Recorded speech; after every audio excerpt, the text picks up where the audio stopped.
Yeah, I think that as an investor rather than a wealth preserver, if you're once looking to make a profit somewhere, it's very difficult to make that profit in central Paris or Munich or London. And so to go to a very good location in a solid secondary city, whether in Lyon, Marseille, and actually Edinburgh has been surprisingly strong these days. Glasgow has some activity. Birmingham, I was pleased to hear about the rental growth in Birmingham because I think that city seems to be struggling incredibly right now. But I think it's far more interesting to go after prime locations in secondary cities in Europe and in this country than prime location in the capital cities. I think you have a better chance of creating value and creating profit by doing that. Okay, good.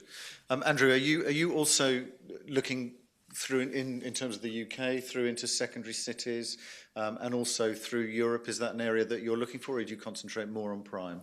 No, it's very much a broad spread, and I think a lot of the value is going to be in the regional cities. It always has been. You get an income advantage from investing in those locations.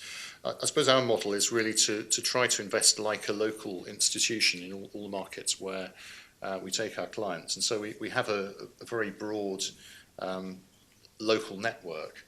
So we are able to act as a local investor in a large number of different countries. And so looking for where the value is. I mean, London, I think, is quite an interesting case in point. You don't actually have to go far from central London to get quite a significant yield advantage. You only have to go as far as the Thames Valley. I mean, the Thames Valley market really missed out in a large part of the last cycle. Rental values still look relatively cheap, and there's a yield advantage compared with central London. So you can get international headquarters not far from Heathrow, unless you pin all your hopes on the Boris Island solution for the next London airport. Heathrow isn't going to go away anytime soon. And so to buy offices in the M4 corridor and around Heathrow, you're not going far off pitch. But certainly the regional cities, I think Leeds is an interesting city, Manchester, certainly Edinburgh's been mentioned already. And some of the smaller locations as well. It's about that quality of income and that security. So if you look, you can find it. Absolutely agree. But what we're finding is that if you look at our regional offices around the Colliers system, is that where you have a planning system or a mayor who's very dynamic, you're finding you're getting younger people coming into those cities. Manchester in particular, we're finding is particularly dynamic at the moment. And that's helping both in job creation and younger people coming into the cities.